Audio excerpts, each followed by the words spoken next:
Senhoras e senhores jornalistas, o Conselho de Ministros aprovou hoje o Código de Conduta do Governo, que pretende fixar num documento orientador a prática já aceita e reiterada no exercício de cargos públicos.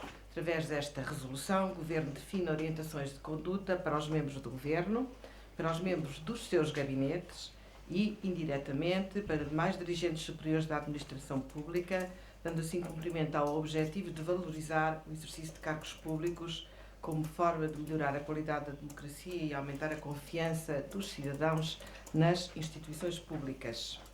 O Governo aprovou ainda o diploma sobre o regime de acesso e troca automática de informações financeiras no domínio da fiscalidade para combate e evasão fiscal. O regime agora consagrado resulta de compromissos internacionais com caráter vinculativo, assumidos pelo Estado português, nomeadamente uma transposição da diretiva e a regulamentação associada ao FATCA com os Estados Unidos, Foreign Account Tax Compliance Act. O diploma agora aprovado incorpora também, nos termos da autorização legislativa na Lei do Orçamento de Estado de 2016, normas de aplicação para o acesso à informação por autoridade tributária a nível nacional, equivalente àquilo que está previsto na diretiva e no acordo, estabelecendo as mesmas condições. Foram também aprovadas alterações ao mapa judiciário, através da aprovação de uma proposta de alteração à Lei de Organização do Sistema Judiciário, que visam, desde logo, corrigir graves situações de falta de proximidade resultantes da reforma aprovada e implementada em 2013, principalmente na área de família e menores e nos julgamentos por crimes puníveis com pena de prisão até 5 anos, facilitando, deste modo, o acesso à justiça pelos cidadãos em nome dos quais ela é sempre exercida. Propõe-se também uniformizar a nomenclatura das jurisdições, substituindo as atuais instâncias e secções por juízos, por se considerar que esta é uma designação mais comum e mais fácil de identificar pelos cidadãos. Foram também aprovados para consulta diplomas que regulam a atribuição e cálculo de pensões de reforma para as Forças Armadas e Guarda Nacional Republicana. Foi, por fim, autorizada a abertura de um procedimento para a aquisição de serviços de limpeza e fornecimento de consumíveis para 4 anos ao Instituto de Emprego e Formação Profissional. Para mais esclarecimentos relativamente ao primeiro diploma aprovado, resolução aprovada, isto é, o Código de Conduta do Governo, dou a palavra ao Sr. Ministro dos Negócios Estrangeiros e Primeiro-Ministro em exercício. Muito obrigado, Sr. Ministro da Presidência. Muito boa tarde a todos. Como foi oportunamente dito, o Governo aprovaria um Código de Conduta ainda este verão, acaba de aprová-lo hoje, sob a forma de uma resolução de Conselho de Ministros. Este Código de Conduta é um instrumento de autorregulação do Governo, vincula os membros do Governo, os membros dos gabinetes dos governos e, indiretamente, na medida em que os membros do Governo dão orientações à administração pública, vincula também os dirigentes da administração pública. É um instrumento de autorregulação, quer dizer, é um conjunto de normas de conduta, natureza ética, cuja responsabilização é política. Não colide em nada com a lei aplica-se como tal, quer a lei penal, quer a lei administrativa, e também não colide em nada com o trabalho que está em curso e que terá certamente frutos muito importantes na Comissão Eventual para o Reforço da Transparência que está a agir na Assembleia da República. A segunda, uma nota muito importante, é a nota relativa ao escopo deste Código de Conduta, a preocupação essencial. Evidentemente que todos sabemos, e aqui fica reafirmado, que os membros do Governo devem identificar eventuais conflitos de interesse e, quando eles possam ocorrer, devem supri-los e, por outro lado, os membros do Governo e dos seus gabinetes devem recusar liminarmente, devem rejeitar liminarmente quaisquer ofertas, convites ou outras facilidades que possam ser fornecidas a troca ou na expectativa de troca de uma qualquer contrapartida ou favorecimento. O que a lei diz, e bem, com sensatez, é que desta regra geral estão isentos os deveres de cortesia, os usos e costumes e outras normas e práticas de adequação social. E o objetivo essencial deste Código de Conduta é tornar claros e, portanto, insuscetíveis de ambiguidades a interpretação que o Governo faz, por sua iniciativa, do que seja os limites desses deveres de cortesia, desses usos e costumes ou dessas regras de adequação social. Como é que a resolução o faz? Como é que o Código de Conduta o faz? De três formas muito simples. Em primeiro lugar, estabelecendo no que diz respeito a ofertas, convites, que se presume que pode haver algum tipo de condicionamento se o valor pecuniário de tais ofertas ou convites exceder os 150 euros. É o valor usado nas instituições europeias que o Governo entende ser um valor que pode e deve ser também usado em Portugal. Portanto, primeiro elemento, considera-se que as ofertas ou outros convites de cortesia, por o serem, não excederão no seu valor estimado o valor de 150 euros. Segunda ressalva, evidentemente, no que diz respeito sobretudo a convites, as condições em que os membros do Governo devem aceitar esses convites porque desempenham funções de representação oficial no território nacional ou desempenham funções de representação oficial em território estrangeiro ou em organizações internacionais. Terceira ressalva, admite-se, porque isso é corrente, designadamente na diplomacia, que possa haver ocasiões em que a oferta protocolar feita a um membro do governo português por exemplo, um representante de um Estado estrangeiro ou de uma organização internacional exceda, previsivelmente, o valor de 150 euros. Se a recusa dessa oferta configurar uma quebra do dever de cortesia ou do dever de respeito interinstitucional por parte do membro do governo português, o membro do governo português deve aceitar essa oferta e entregá-la imediatamente para registro e conservação na Secretaria-Geral do Ministério respectivo. Do nosso ponto de vista, este conjunto de normas, como vê, muito simples, esclarecem de vez os limites da interpretação a que o Governo, por sua iniciativa, se autovincula do que seja a margem de cortesia, de usos e costumes ou de adequação social, que, de acordo com a lei, é uma margem que permite que certas ofertas, convites ou outras facilidades possam fazer-se desde que não configurem, evidentemente, qualquer prática ou tentativa de favorecimento ou outra ilegítima. Estou a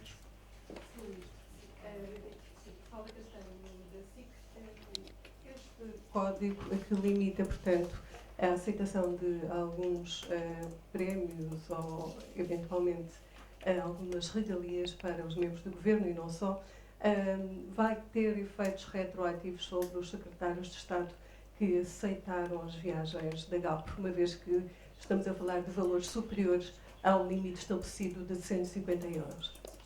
Como é próprio de um Estado de Direito, as normas não são retroativas e, portanto, estas disposições, que são de natureza ética, Código de Conduta, aplicam-se com a aprovação deste Código.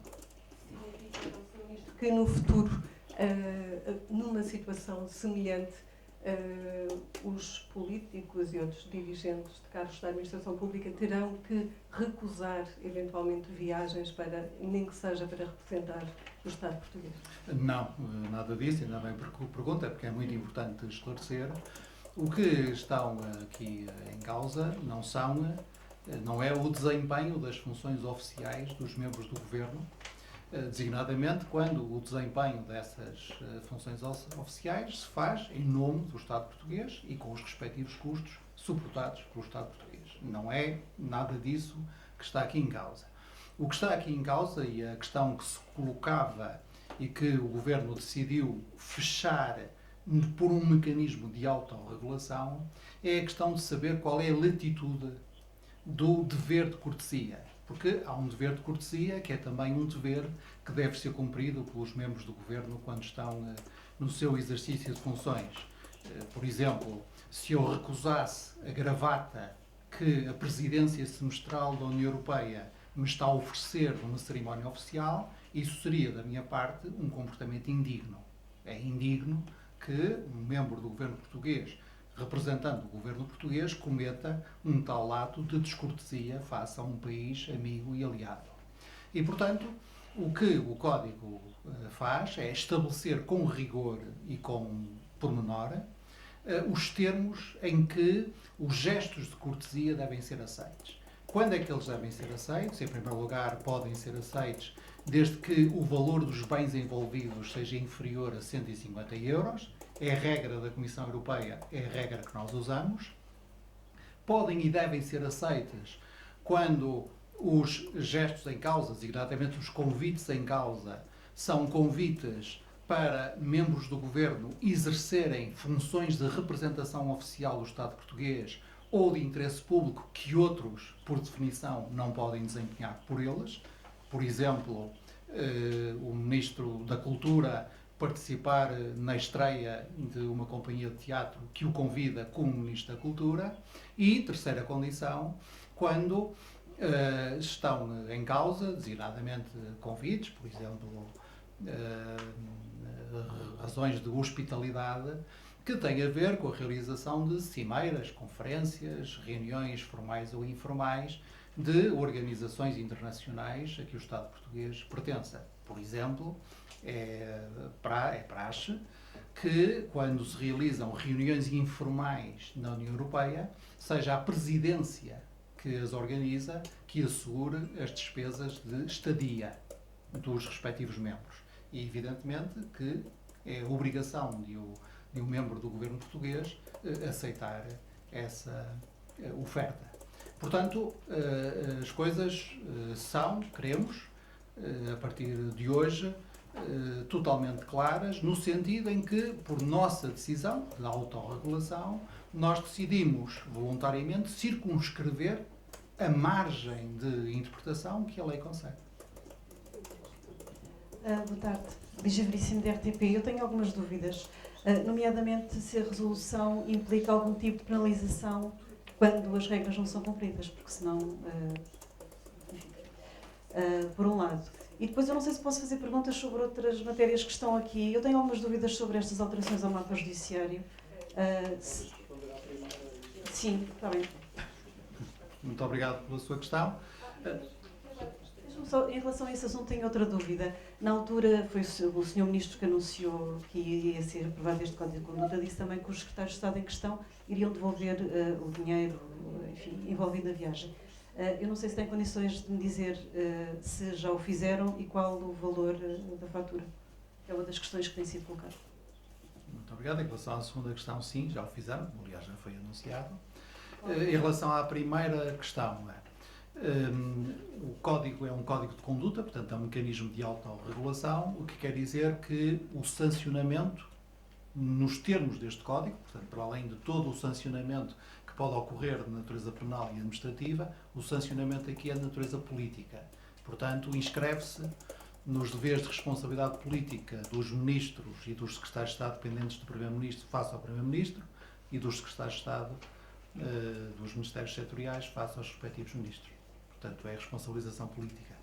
Portanto, dependente do Ministério, não está nada, não há uma demissão, por exemplo, implícita,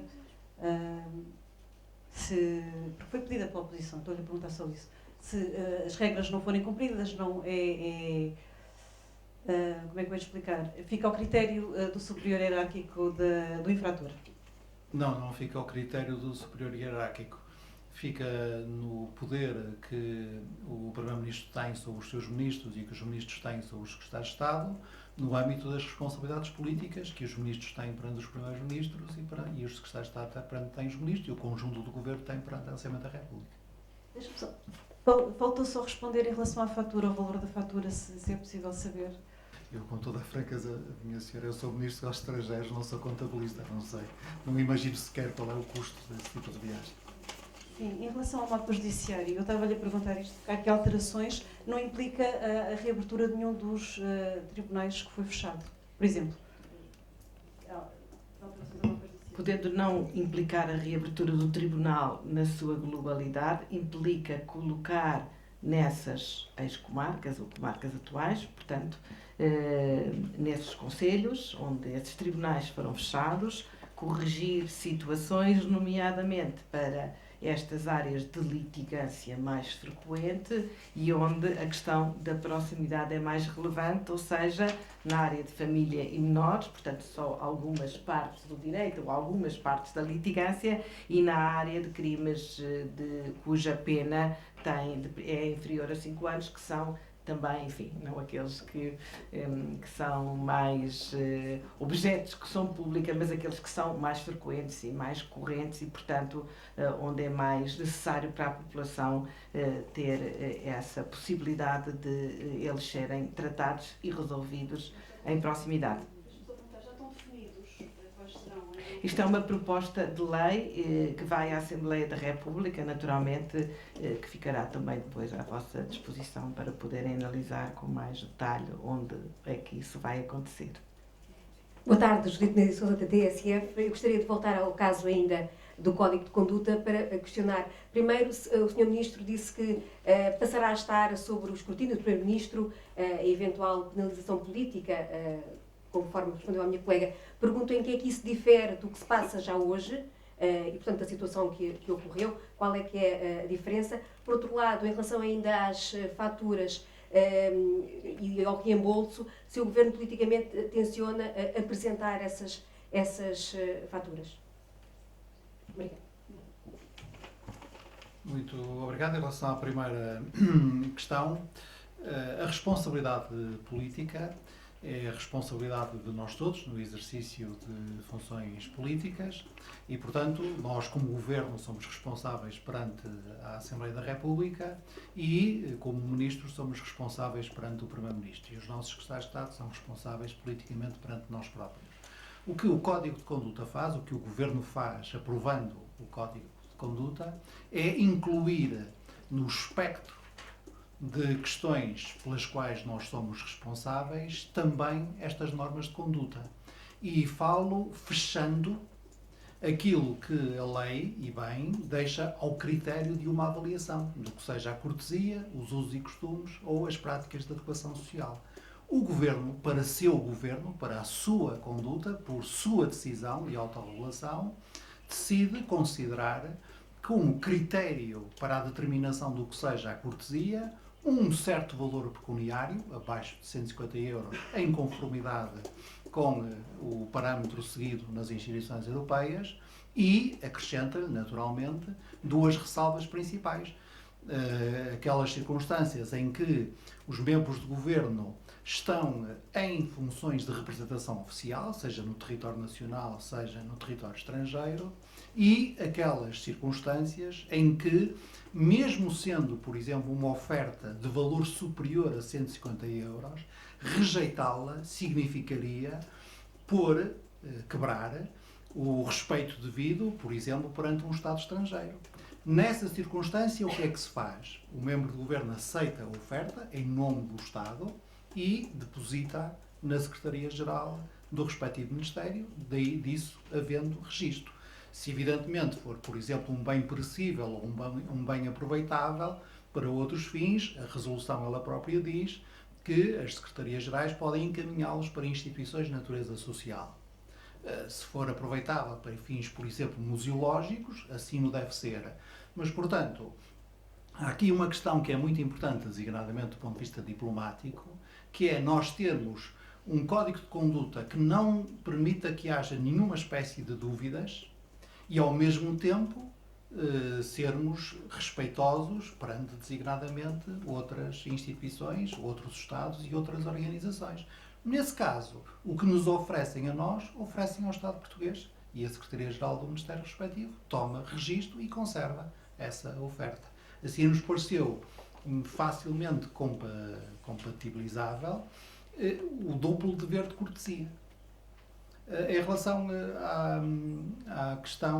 à segunda questão que colocou, essa questão não se põe na esfera da atividade política do Governo como tal, e no que diz respeito à esfera pessoal, ela já foi respondida, portanto, não vale a pena. Nós não estamos aqui a tratar desse caso, estamos a tratar da aprovação de um Código de Conduta que vigora a partir da data da sua aprovação, isto é, a partir de hoje.